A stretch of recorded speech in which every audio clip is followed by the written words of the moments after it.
وہ جب زیادہ مرچیں کھاؤ گے نا، زیادہ نمک کھاؤ گے اور بڑے کا گوشت کھاؤ گے تو اپنے آپ غصہ زیادہ ہے.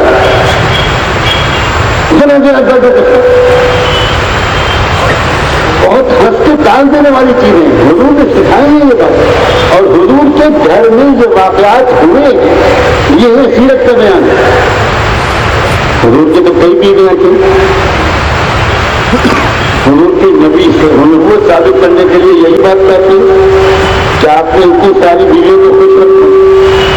یہ کسی کے بس کی بات نہیں تھی. بہت سے لوگوں کو دوسری شادی کرنے کا شوق ہوتا ہے. مردوں کی یہ خاص بیماری ہے اور عورتوں کو ہمیشہ ڈر لگا رہتا ہے. آج عورتوں ہمیشہ خبردار رہتی ہیں. عورتیں بہت جانتی ہیں کہ یہ جناب جو بڑے صوفی بنے جو آپ کے سامنے آئے ہیں بزانی میں بیٹھتے ہیں بڑے عاشق مزاج آدمی. میں جانتی ہوں ان کو. یہ دیکھ کے کوئی فون آتا ہے تو عورت چونک جاتی ہے. خیر 12 بجے رات کو کس کا فون آیا اور وہ نمبر دیکھتی ہے. یہ سب ہو رہا ہے کہ گھروں میں خوب مچی ہوئی ہے تو کسی کا بھروسہ نہیں ہے.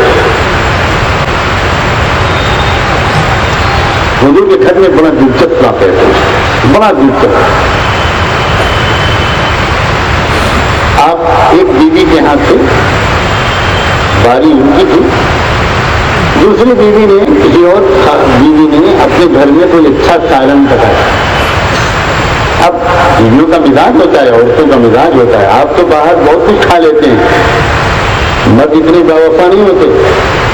لیکن عورتوں کا مزاج یہ ہوتا ہے کہ جب تک شوہر میں کھائے ان کے حلق سے اترتا ہے. عورتوں میں محبت زیادہ ہوتی ہے. تو انہوں نے اپنے گھر میں سالن پکایا تو ان کا دل چاہا کہ بھائی میں ذرا سا آج حضور سنا گھر میں ہی ایک پیالے میں سالن وہاں بھی جو حضور بھی کھا لیں گے اور وہ جو میری شوقن وہ بھی کھا لیں گے. وہ بڑی بڑی نیک نیتی اور بھولے پن سے وہ سالن کو پہلے لے کر آئی. اب کے دروازے میں دستخط ہوئی ہو یہ کہیں کون ہے تو انہوں نے کہا کہ وہ میں سنا ہوں سالن پکایا تھا. بولے بس موڈ خراب ہو گیا. کباب میں ہڈی بنی ناجی کے دن سالن پکانا تھا. اب جو پیالہ لیا تو عورتوں کو جب موڈ خراب ہوتا ہے تو تھوڑا بڑا زلزلہ آتا ہے.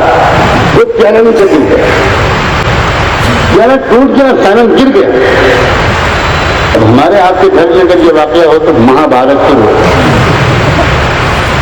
حضور صلی اللہ علیہ وسلم سب سمجھتے کہ بیگم کا موڈ کیوں خراب ہوا تو میری باری میں یہ کیسے آ گیا. اس کے پیچھے کوئی نہ کوئی چال ہے. ہاں اپنی باری میں کھلاتی جو کھلاتی میں تو نہیں ٹانگ لڑا, لیکن میری باری میں کیوں آ گئی. یہ ہے عورت کا مزاج. حضور صرف مسکرائے اور بعد میں آپ نے خود اتنا فرمایا غارت امک کی غارت. ہاں ذرا سب کچھ غیرت آ گئی, ذرا جوش آ گیا, کوئی بات نہیں. حضور خود اٹھے اور سالن اٹھا کر دوسرے پیالے میں رکھا اور معاملہ ختم. چھوٹے سے چھوٹے بات کو ہم لوگ بتنگڑ بنا رہے ہیں. چھوٹی سی چھوٹی بات پر طلاقیں ہو رہی ہیں. چھوٹی سی چھوٹی بات پر جھگڑے ہو رہے ہیں. چھوٹی سی چھوٹی بات پر مقدمات جا رہے ہیں دارالقضامی اور عدالتوں میں. جبکہ وہ باتیں ایسی تھیں کہ ہنس کے ٹال دیتے تو اسی وقت ختم ہو جائے.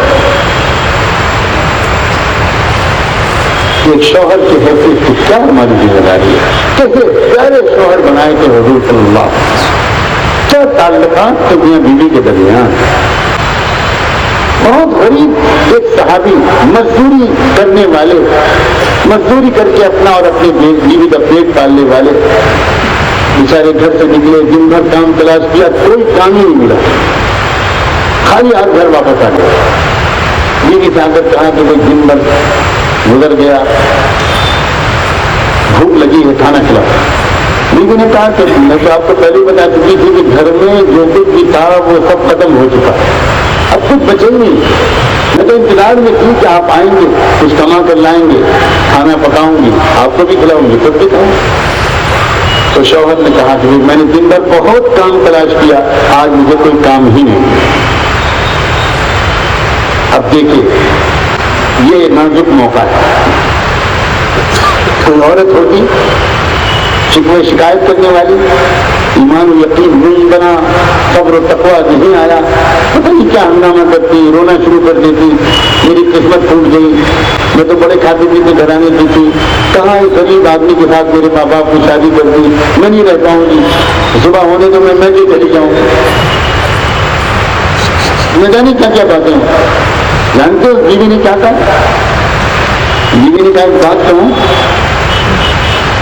دیکھیے روزانہ ہم لوگ کچھ نہ کچھ کھا کر سوتے تھے، اپنی مرضی کے مطابق سوتے تھے، ایسا لگتا ہے آج میرے اور آپ کے رب کی مرضی یہ ہے کہ میں اور آپ بھوکے تھے، اور اللہ کی مرضی پر سر جھکا دینا اسی کا نام ایمان ہے نا۔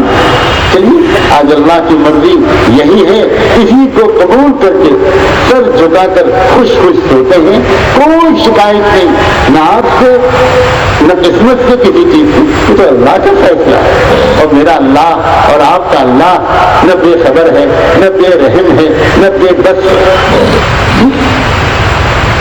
سوچو ذرا دل کا ہاتھ رکھ کے اس شوہر کو کس قدر تسلی ہوئی ہوگی بیوی کی زبان سے کتنی سمجھداری کی باتیں سن کر۔ صبح ہوئی، اگلے دن پھر کام کی تلاش میں نکلے، دروازے تک آ کر بیوی نے رخصت کیا، سنت کے مطابق فی امان اللہ کہتے ہوئے مسکراتے ہوئے رخصت۔ اب یہ بھی عورتوں کو سیکھنا چاہیے کہ صبح کو یا کسی وقت بھی جب مرد گھر سے کام کے لیے نکلے تو بیوی کو چاہیے کہ پردے کا لحاظ کر کے وہ دروازے تک آئے اور مسکراتے ہوئے فی امان اللہ کہتے ہوئے رخصت کرے۔ کتنا خوبصورت ماحول، کتنا پیارا ماحول۔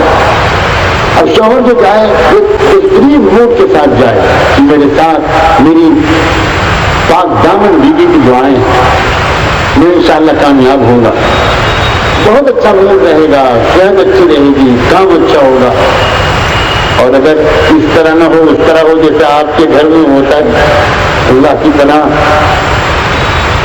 کیا کیا جھگڑے ہوتے ہوئے نکلتے ہیں آپ۔ اب میں آپ کے راز کیوں پاس کروں، تو میں روز کہتا ہوں ناشتہ کیا ہو گیا، چائے نہیں بن گئی، کیا ہو گیا، میرے موزے کہاں ہیں، میرے جوتے کہاں ہیں، میری ٹوپی کہاں ہے، چشمہ کہاں ہے۔ ماشاء اللہ آپ مرد ہیں کہ پاگل خانے سے آئے ہوئے کوئی مریض ہے؟ آپ کی ٹوپی بھی آپ کی بیوی رکھتے، آپ کے موزے بھی آپ کی بیوی رکھتے، آپ کے جوتے بھی آپ کے موزے، آپ کیا ہے یہ تماشا، کیا سمجھائیں گے بیویوں؟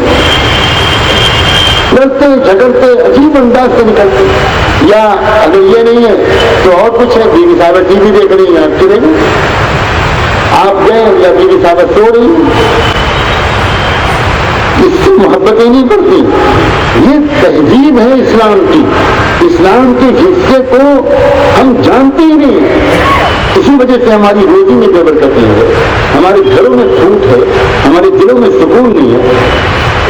چنانچہ محبت کے ساتھ انہوں نے رخصت کیا، ہو گئے، پھر دوسرے دن بھر کام تلاش کرتے رہے، کوئی کام نہیں ملا، پھر واپس آئے، شام کو واپس آئے، پھر خالی ہاتھ، پھر پہلے دن کی طرح باتیں ہوئی، پھر بیوی نے سمجھایا، پھر تسلی دی، پھر تو وہ ہمت کر کے اللہ کے فیصلے کے سامنے سر جھکا کر روکے سو گئے۔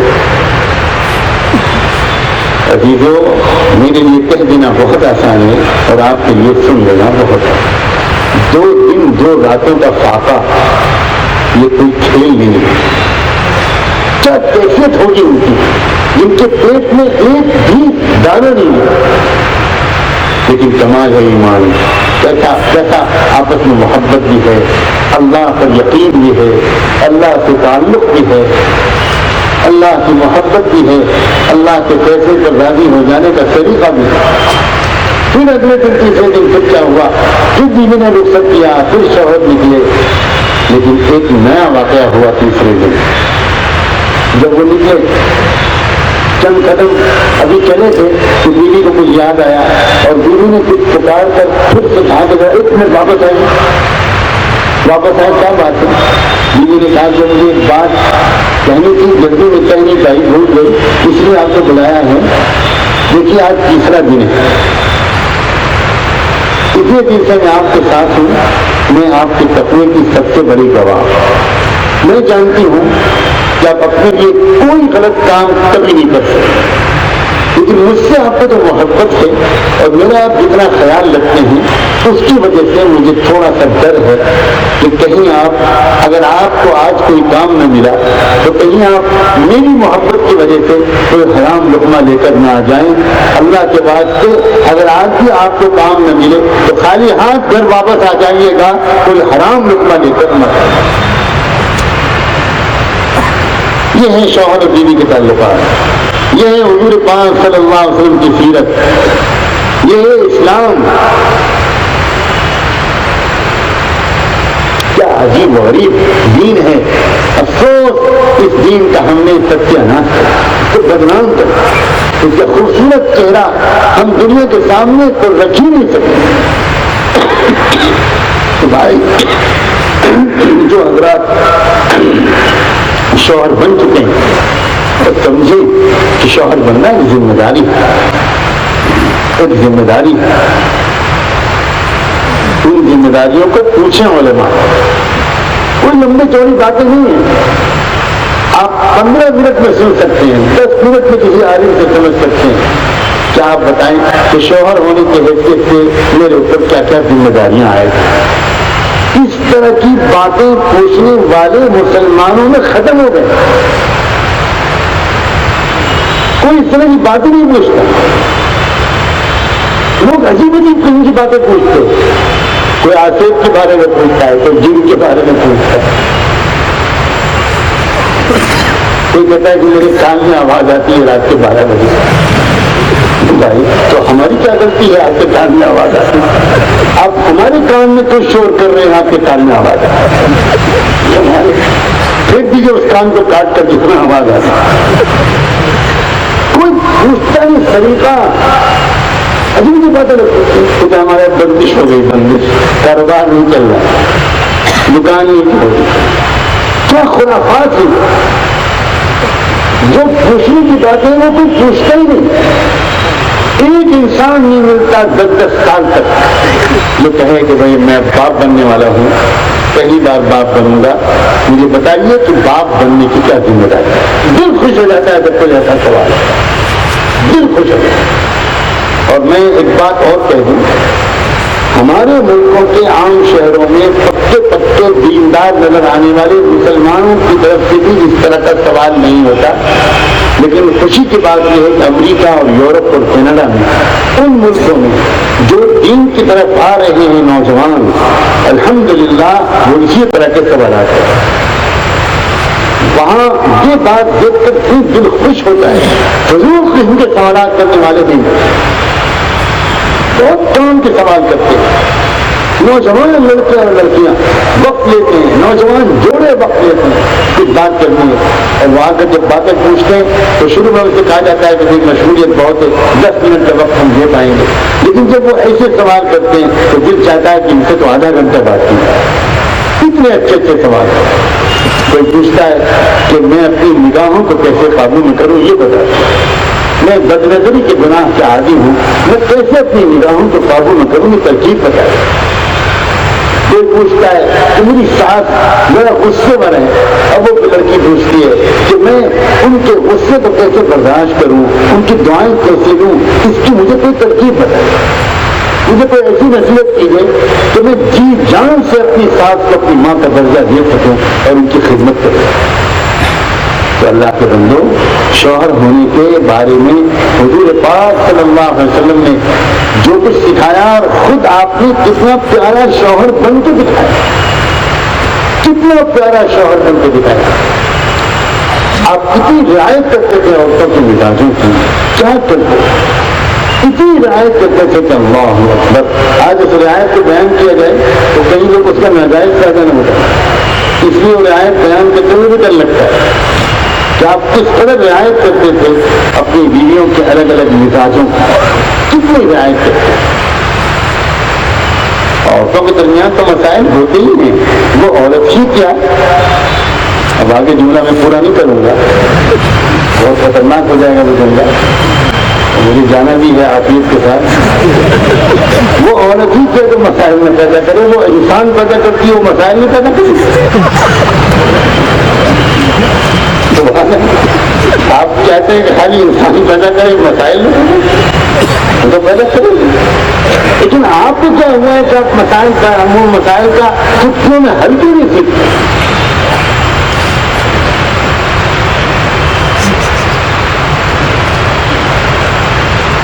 حضور پاک صلی اللہ علیہ وسلم کی ایک بیوی تھی حضرت صفیہ، ایک یہودی باپ کی بیٹی تھی۔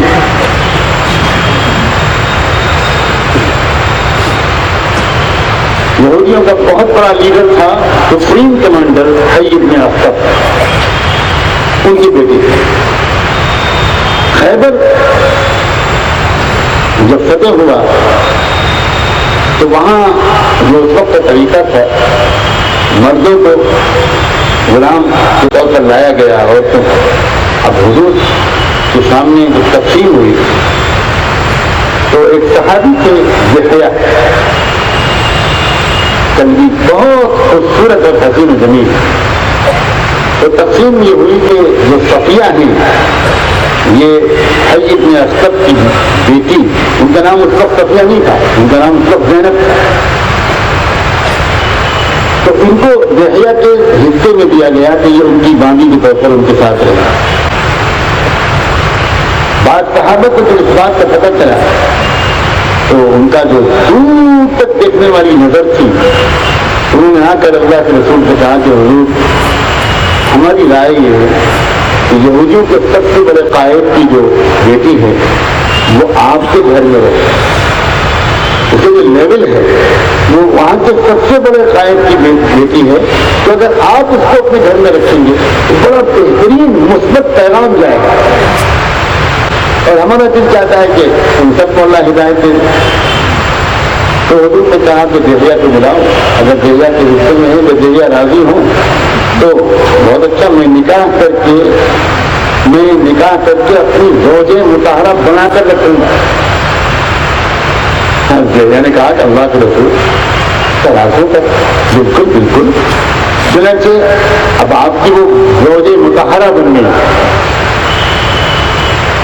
تھوڑے دن کے بعد ایک واقعہ پیش آیا، تو دوسری ایک بیوی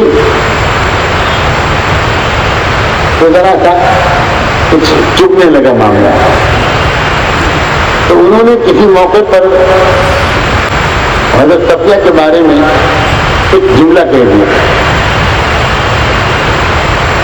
عورتوں کو تو آپس میں چلتی رہتی، حضرت صفیہ نے حضور سے شکایت کی۔ اب دیکھو عورتیں شکایت بہت کرتی ہیں، اب مردوں کو چاہیے کہ ذرا بھاری بھرکم معدہ رکھے، ایک شکایت پر تو مرد غصے میں آیا، ابھی دیکھا یہ ابھی بتا، شیطان بہت خوش کہ میرا کام بن گیا۔ حضرت صفیہ نے شکایت کی کہ سنا آپ کی بیوی نے، میری شکل نے میرے بارے میں یہ کہا۔ حضور نے کہا اچھا، تم نے پلٹ کے جواب کیوں نہیں دیا؟ تم نے یہ جواب کیوں نہیں دیا؟ تو میں کہوں جانتی ہوں، میرے شوہر بھی نبی، میرے باپ ہارون، حضرت ہارون بھی نبی تھے، اور میرے چچا حضرت موسیٰ بھی نبی تھے، میں 3 نبیوں کے گھرانے کی عورت ہوں، کیا سمجھتے ہو تم؟ کیونکہ انہوں نے تانا یہ کیا تھا، اچھا فلاں چیز فلاں کپڑے میں اپنے کچھ یہودیوں کو دے دوں، یہ جملہ کہا تھا اس یہودیوں کو دے دوں۔ اب یہ حضور کی سیرت میں بیان کر رہا ہوں کہ اتنا بڑا جملہ ایک بیوی نے دوسری بیوی کے بارے میں کہا، یہ مسئلہ اتنا بڑا مسئلہ بن سکتا تھا کہ اللہ کی پناہ، لیکن حضور نے ایک جملے میں اس کو کہ تم نے یہ تو نہیں کہہ دیا کہ اگر وہ میری بیوی ہے تو ان کو تو ایک نبی کی بیوی ہونے کا خالی شرف حاصل ہے، اور تم کو تو ایک نبی کی بیٹی، ایک نبی کی بھتیجی اور ایک نبی کی بیوی ہونے کا شرف حاصل ہے۔ کچھ ہو گئی ختم ہو گئی۔ اللہ میاں کا کرم ہے، کوئی ناراض بھی جلدی ہوتی ہے، خوش بھی جلدی ہے۔ اللہ نے سسٹم ایسا بنایا، ان کے اندر جو مشین ہے وہ بہت جلدی گرم ہوتی ہے، بہت جلدی ٹھنڈی ہوتی ہے، اور اس میں کچھ حکمت ہے اللہ تعالیٰ۔ اب میں حکمت اس وقت نہیں بیان کروں گا اس میں کیا حکمت ہے، ورنہ جہاں گرم نہیں ہوتی وہ بھی شروع ہو جائیں گے۔ جن کی آپ میں سے جن کی بیویاں خوشگوار نہیں ہیں وہ کہیں گے استغفراللہ 11 سال گزر گئے میں تو ابھی تک تم پر گرم ہی نہیں ہوئی، آج کے بیان میں صحیح آ گئی میں، اور آج میں نے سنا ہے کہ ہمارا فرض ہے کہ تم پر گرم ہے، اس لیے میں یہ تو نہیں بیان کروں گا کہ ان کے گرم ہونے میں مصلحت کیا ہے۔ یہ زندگی باقی یہ ہے اسلام، حضور پاک صلی اللہ علیہ وسلم کی سیرت کیا خوبصورت زندگی ہے، ہنستے کھیلتے گزرتی، اس لیے کہ اللہ تعالیٰ نے ایسا چاہا ہے ہم سے کہ دیکھو تم اپنی وقت کو، اپنی توانائی کو، اپنی انرجی کو، اپنی صلاحیتوں کو دین کی محنت میں لگاؤ، چھوٹی چھوٹی باتوں میں ضائع مت کرو، ذرا ذرا سی باتوں میں الجھ کر تم اپنی زندگی کو برباد کرتے ہو، اپنے وقت کو خراب کرتے ہو، اس لیے تم کو اصل کام کرنے کا موقع نہیں ملتا، نہ تم دین سیکھ پاتے ہو، نہ اللہ کا ذکر کر پاتے ہو، نہ اللہ کے دین کی دعوت دے پاتے ہو، نہ معاشرے کی خدمت میں حصہ لے پاتے ہو، تم آپس میں جھگڑوں میں لگے رہتے ہو۔ تو میں مردوں میں ایک بہت بڑی تعداد میں یہاں نوجوان بیٹھے ہیں۔ نوجوانوں، جانتے ہو تم ماں باپ کا حق کیا ہوتا ہے؟ یہ تذکرہ چھڑتا ہے تو بہت دل دکھتا ہے، بہت دل دکھتا ہے۔ آج ہمارے گھروں کی اکثر نوجوان، اب تو لڑکیاں بھی اپنے ماں باپ کے ساتھ بدتمیزی کرتی ہیں، بے ادبی کرتی ہیں، اونچی آواز میں بات کرتی ہیں۔ اے نوجوانوں، اپنے ماں باپ کی خدمت کرو، اپنے ماں باپ کو محبت سے دیکھو۔ جس دن وہ سایہ اٹھ گیا، قسم خدا کی تم خون کے آنسو رو، بہت محبت سے دیکھو، عظمت سے دیکھو، سونے سے پہلے اپنا معمول بنا لو۔ کاش آج کے نوجوان انشاءاللہ دل سے کہتے ہیں، وعدہ کر لیں کہ آج سے اس پر عمل کریں گے، سونے سے پہلے معمول بناؤ کہ اپنے ماں باپ کے سر دباؤ، بدن دباؤ، خدمت کرو۔ بالکل رواج ختم ہو، بالکل رواج ختم ہے۔ آج جو اللہ کے بندے دین کا کام کر رہے ہیں، اللہ کا شکر ہے، 30-40 سال تک وہ اس وقت تک سوچے ہی تھے جب تک کہ وہ اپنے ماں باپ کی خدمت کریں۔ ماں باپ کی خدمت بہت زیادہ انسان کو دنیا میں اور آخرت میں آگے بڑھاتی ہے، بہت بڑا عمل ہے۔ یہ رواج ختم ہو۔ حضور صلی اللہ علیہ وسلم کی سیرت کا پیغام بیٹوں کے لیے، اولادوں کے لیے، بیٹیوں کے لیے بھی ہے، بیٹوں کے لیے خوب خدمت کرو۔ بالکل مت سمجھنا کہ نوجوان بیٹوں کے دل میں یہ خدمت نہیں ہے، بالکل غلط بات، انتہائی غلط بات۔ بیٹیوں کو چاہیے کہ اپنی روزانہ اپنی ماں کے سر میں تیل لگائیں، کنگھی کریں، کنگھی چوٹی کریں، یہ بیٹیوں کی عادت ڈلوا دو۔ بیٹیوں کا فرض عجیب زمانہ ہے، بیٹے دوسرے کمرے میں اس کلاس ورک اور ہوم ورک کر رہی ہوتی ہیں، گھر کے اندر الگ، اور روزانہ ٹیسٹ اور روزانہ امتحان۔ آج کل کے اسکولوں کا ایک عجیب وبا ہے، ہر ہفتے ٹیسٹ اور ہر مہینے ٹیسٹ، ہر مہینے امتحان، اور آتا جاتا پھر بھی ٹیوشن۔ تعلیم کا نظام ہے، آتا جاتا پھر بھی کچھ نہیں ہے، سچ بات کچھ نہیں پتا، اور پاگل نظر آتی ہے پڑھائی کے پیچھے۔ امتحان سے پہلے تو ہر بچہ ایسا نظر آتا ہے کہ ایک 11 یا 21 جوتے مارے گئے، اور پچھلے 5.5 دن سے کچھ کھانے کو نہیں ملا۔ کیا امتحان ہے؟ ایک ہم لوگوں کا زمانہ امتحان نہیں ہوتا، امتحان کا زمانہ نوجوانوں ان کو لگتا تھا کہ ہمارے گھر میں کوئی شادی ہے، کس طرح لوگ خوش ہوتے تھے، مست ہوتے تھے۔ امتحان دینے جاتے تھے تو ہم 10-12 لڑکے ٹانگے میں بیٹھ کے جاتے تھے، پکنک میں کیسے لوگ جاتے تھے، ایک ٹانگے میں جاتے اور راستے پر گیت جاتے، ترانے جاتے، چھلتے کودتے جاتے، اور آج لڑکے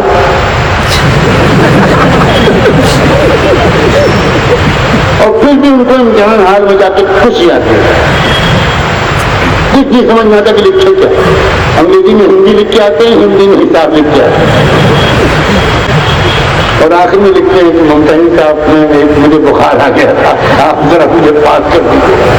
میں بھی بہت سی کاپیاں چاہ چکا ہوں، ماشاء اللہ لوگ محبت نامے لکھتے ہیں امتحان کی کاپیوں میں۔ بیٹھے ہیں ایسے لوگ, sir sir please please give me passing marks please I will be very thankful to you. کیا ہے کون سے تعلیم کا نظام ہے؟ نہ دھوبی کا گدھا, نہ گھر کا, نہ گھاٹ کا, نہ ماں باپ کی خدمت آئی, نہ انگریزی آئی, نہ سائنس آئی, نہ میتھ آئی, نہ فزکس آئی, نہ بایولوجی آئی, کچھ نہیں آئی. یہ اس وقت نظام تعلیم کی خطرناک ناکامی کو بیان کر رہا ہے. بچوں, نوجوانوں, کر کے دیکھو, دیکھنا. سچ کہتا ہوں, ماں باپ کی خدمت کرو گے بہترین نمبروں سے پاس ہوگے, دل تمہارا چمکے گا, دماغ روشن ہوگا, یادداشت مضبوط ہوگی. ایک بار محبت کی نظر سے ماں باپ کو دیکھ لو گے, تم کو اندازہ نہیں ہے, جب تم خود ماں باپ بنو گے تب تم سمجھو گے کہ بچے جب اپنے ماں باپ کو محبت کی نظر سے دیکھتے ہیں تو ماں باپ کو کتنی خوشی ہو, کتنی خوشی. یہ سکھایا تھا حضور پاک صلی اللہ علیہ وسلم نے. ہر اولاد کو ایسا بنا دیا تھا کہ وہ قربان ہوتے تھے اپنے ماں باپ, اور اپنے ماں باپ کے سامنے انہیں کسی کی پرواہ نہیں ہوتی. وہ نوجوان لڑکے اور لڑکیاں جو اپنی سہیلیوں کو خوش کرتے ہیں, اپنے دوستوں کو خوش کرتے ہیں, مگر اپنے ماں باپ کو ناراض کرتے ہیں, وہ کبھی نہ دنیا میں خوش رہ پائیں گے نہ آخرت میں خوش رہ پائیں گے. یہ سکھایا حضور پاک صلی اللہ علیہ وآلہ وسلم. خدمت کرو, ہلکی آواز میں ان سے بات کرو, نیچی آواز میں بات کرو. قرآن مجید نے ادب سکھایا ہے, ان کو دیکھنے کا بھی ادب سکھایا ہے, ان کے سامنے بیٹھنے کا بھی ادب سکھایا ہے. اتنا پیار بھرا تعلق دونوں طرف سے کہ ماں باپ بچوں کو اپنا دوست بنائے رکھتے ہیں, دوست ماں باپ کا بےحد ادب کرتے ہیں, اور اتنا چاہتے ہیں, اتنی محبتیں دونوں طرف سے ہوتی ہیں. یہی چیزیں دیکھ کر دنیا کی قوموں نے اسلام قبول کیا. دنیا کی قومیں اسلام میں جو آئیں وہ بیانات سن کر نہیں آئیں. کبھی سیرت کے جلسے نہیں ہوئے صحابہ کے دور میں, کبھی اجتماع نہیں ہوئے, کبھی بیانات نہیں ہوئے. یہ عجیب بات آج آپ سن رہے ہیں. وہاں تو ذکر یہ ہوتا تھا کہ دنیا کی قوموں کے لوگ صحابہ کو دیکھتے تھے, ان کی قوموں کے باپ صحابہ کے باپوں کو دیکھتے تھے, ان کی قوموں کے نوجوان ہماری قوم کے نوجوانوں کو دیکھتے ہیں, ان کی قوموں کی عورتیں ہماری قوموں کی عورتوں کو دیکھتے ہیں, ان کی قوموں کی نوجوان تمہاری بچیاں ہماری لڑکیوں کو دیکھتے ہیں. وہ ڈسپلن, وہ پاک دامنی, وہ ادب, وہ احترام, اور گھروں میں خوشیوں کا ماحول ہوتا. رات کی تنہائیوں میں تہجد میں رونے کا معمول تھا, اور دن بھر خوشیوں کا ماحول تھا, ہنسیوں اور مسکراہٹوں کا ماحول تھا. سمجھو اس بات کو. آج تو ہم ایک دوسرے کو دکھانے کے لیے مجمع میں دعا میں روتے ہیں, اکیلے میں ہم میں رونے والا شاید کوئی نہ رہا. صحابہ کے گھروں میں بے حد خوشیوں کا ماحول, محبتوں کا ماحول. یہ اسلام نے سکھایا ہے کہ اپنے گھروں میں خوشیوں کا ماحول, خوب خوشیوں کا ماحول. یہ فطرت انسانی ہے. اگر گھر میں خوشیوں کا ماحول ہوگا تو لڑکے اور لڑکی کو باہر جا کر دوستی اور سہیلیوں کے ساتھ خوش ہونے کی ضرورت ہی نہیں. ہزاروں گناہوں سے ہمارے بچے محفوظ رہیں گے اگر گھر میں خوشیوں کا ماحول. بیٹیوں کا کیا کردار ہوتا تھا, بیٹیاں گھر کے کام کاج میں کتنی دلچسپی لیتی, دوڑ کے کام کرتی, مسکرا کے کام کرتی. خوشی ہوتی تھی بیٹیوں کو جب گھر میں مہمان آتے. اس جملے پر خدا کرے بیٹیاں اپنا گریبان جھانک کر دیتی. آج ہمارے گھروں میں مہمان آتے ہیں تو بیٹیوں کو خوشی ہوتی, آپس میں کسی کیا مصیبت ہے. ہمارا تو پریکٹیکل ہے ہوم سائنس کا, ہمارا تو میتھ کا پیپر ہے, اب مہمان آ گئے میں پریشان تھا, ہوٹل سے منگائے ہوئے. ہمارے گاؤں میں تو ہوٹل ماشاءاللہ ہر 3 میٹر پر ہے. مسلمانوں کے شہر کی پہچان ہے.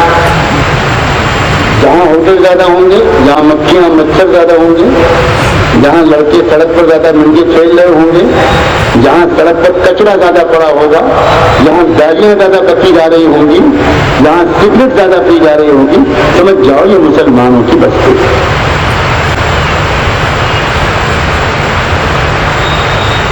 ہوٹلوں سے کھانا منگا کر مہمانوں کو کھلانے کا کیا منحوس رواج پڑ گیا۔ کوئی ایک واقعہ ہے پچھلے دور میں جس میں بازار سے کھانا منگا کر مہمانوں کو کھلایا گیا؟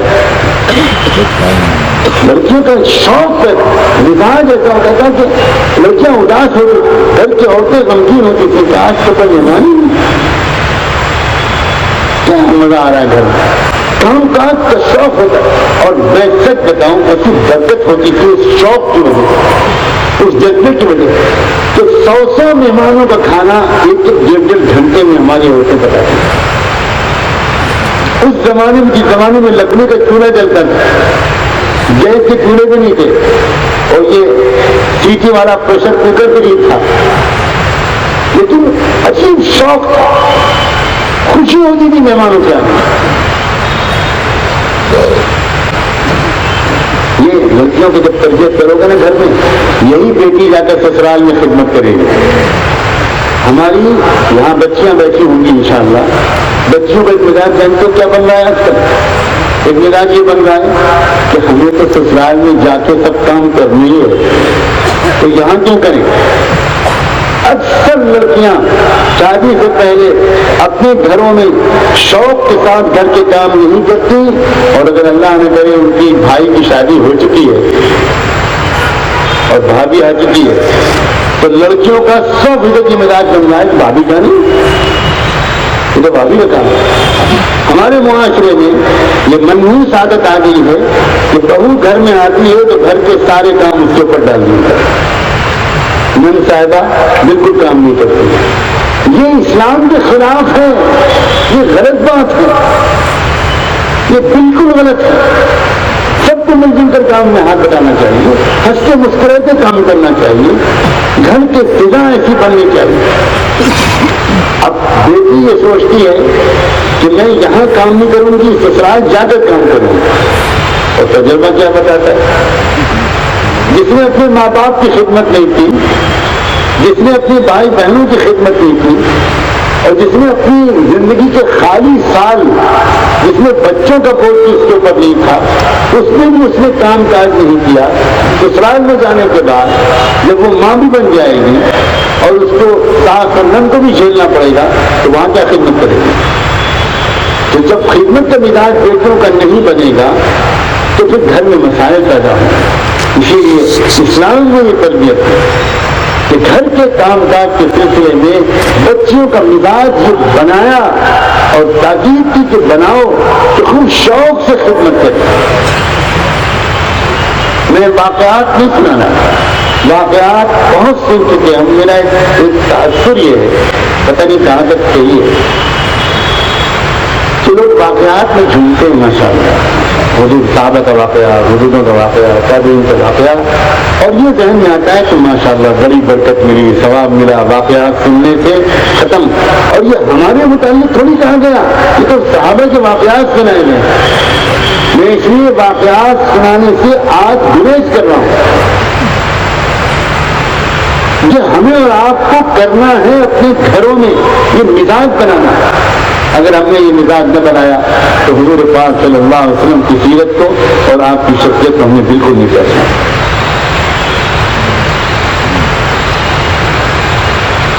بہن کا کیا مقام ہے؟ بہت عجیب و غریب زیادتیاں اس سلسلے میں ہم سے ہو رہی، جہالتیں ہم سے ہو رہی۔ عام طور سے بہنوں کو ترکے میں حصہ نہیں دیا جا رہا، عام طور سے بہنوں کو والد کے انتقال کے بعد ان کے چھوڑے ہوئے جائیداد میں یا پیسوں میں یا زیورات میں یا کسی بھی چیز میں بھائی حصہ آپس میں بانٹ لیتے ہیں، بہنوں کو حصہ نہیں ملتا۔ اور یہ کہا جاتا ہے کہ بہنوں کو تو ہم نے شادی میں جہیز دے دیا تھا، کافی پیسہ ہم نے شادی میں لگا دیا، اور اب ہم الگ سے ان کو کیا حصہ دیں؟ عجیب بات ہے میرے پیارے بھائیوں، سوچو ذرا، اللہ کی شریعت کو بدل دینے کا ہمیں حق ہے؟ عجیب بات ہے، اگر آج ہندوستان کی حکومت کے قانون بنائے کہ بہنوں کو کوئی پردہ نہیں دیا جائے گا تو مجھے لگتا ہے کہ پورا مالیگاؤں احتجاج میں پردہ بن گیا۔ اگر کوئی جلسہ بلا لیا مسلم پسندہ بورڈ نے کسی نے اور وہ جلسہ بلایا کہ حکومت سے قانون بنانے جا رہی ہے، اس کے خلاف احتجاج کے لیے ہم سب کو جمع ہونا ہے، تو 1.5 لاکھ آدمی جمع ہو جائے اور بڑے زوردار نعرے لگائیں گے اور جلوس بھی نکالیں گے۔ اور حکومت قانون شریعت کا نہیں بدل سکتی، مگر ہم بدل سکتے ہیں کیا؟ ہزاروں قانون ہم نے بدل رکھے، یہ کیا ہو رہا ہے؟ اپنی بہنوں کو جہیز میں حصہ، ترکے میں حصہ دینا، اس رواج کو زندہ کریں۔ اور جہیز کا ذکر آیا ہے تو میں کہوں اللہ کے بندوں، جہیز لینا، جہیز کا مطالبہ کرنا، جہیز کی امیدیں کرنا، اس منحوس عادت کو چھوڑو، ترک کرو اس عادت کو۔ بہن کا بہت اونچا مقام ہے، بہن کو بہت محبتیں دو۔ اے بھائیوں، اپنی بہنوں کو بہت پیار۔ ایک غلطی ہمارے معاشرے میں یہ بھی ہو رہی ہے کہ اگر ہماری 2 بہنیں، ایک بہن کی شادی قسمت سے ہو گئی کسی امیر گھرانے میں، دوسری بہن کی شادی ہو گئی کسی غریب گھرانے میں، تو جو عزت ہم امیر گھرانے میں گئی ہوئی بہن کی اور اس کے سسرال والوں کی کرتے ہیں، وہ عزت ہم اس بہن کی اور اس کے سسرال والوں کی نہیں کرتے جو غریب گھر میں گئی۔ کتنی تکلیف کی بات ہے، اور یہ وہ بہن ہی جانتی ہے اپنے کلیجے میں کیسا نافور اس کے رہتا ہے، وہ کتنا اس بات کو محسوس کرتی ہے کہ میں جب آتی ہوں اپنے میکے یا میرے شوہر یا میرے سسرال والے جب آتے ہیں تو ان کے سامنے خالی چائے رکھ دی جاتی ہے، اور جب میری وہ والی بہن آتی ہے جس کی شادی امیر گھرانے میں ہوئی ہے تو اس کے ساتھ لمبا چوڑا ناشتہ ہوتا ہے۔ اس بات کو بہنیں محسوس کرتی ہیں، بہت دل دکھتا ہے ان کا، اور یہ سب سکھایا حضور پاک صلی اللہ علیہ وآلہ وسلم۔ بہت بہترین زندگی کے ہر پہلو کو حسین و خوبصورت بنا گئے ہیں اللہ کے رسول صلی اللہ علیہ وسلم۔ پھر ہمارے طبقے کا، ہمارے معاشرے میں ایک بہت بڑا طبقہ نوجوانوں کا، آج کی یہ نوجوان اپنی جوانیوں کو بے داغ رکھیے۔ اے نوجوانوں، دیکھو اس عمر میں بہت سے جذبات ہوتے ہیں، خواہشات ہوتی ہیں، بہت عجیب عجیب تمنائیں مچلتی ہیں۔ نوجوانوں، اللہ کے بندوں، اے پیارے عزیز نوجوانوں، شروع سے سیکھ لو کہ اپنی نگاہوں کو کیسے قابو میں رکھو، سیکھ لو کہ اپنی جوانیوں کو کیسے بے داغ رکھو، پاک دامن رہو، ایک دھبا نہ لگنے پائے، غلط دوستوں سے دوستی مت کرو، لڑکوں سے زیادہ میل جول مت کرو، آج کل اچھے صالح دوست نہیں ملتے، بہت احتیاط کرنے کی ضرورت ہے۔ عمر ایسی ہوتی ہے کہ دوستی کا دل چاہتا ہے اور دوست ملتے ہیں تو برباد کر دیتے ہیں۔ نوجوانوں، سمجھداری کے ساتھ پوری زندگی کے سامنے رکھ کر زندگی گزارنا ابھی نہ شروع کریں۔ یہ زندگی ہنسی کھیل نہیں ہے، یہ بہت چیلنجنگ زندگی ہے، اس میں بہت چیلنجز ہیں، بہت سے اونچے نیچے حالات زندگی میں آتے ہیں۔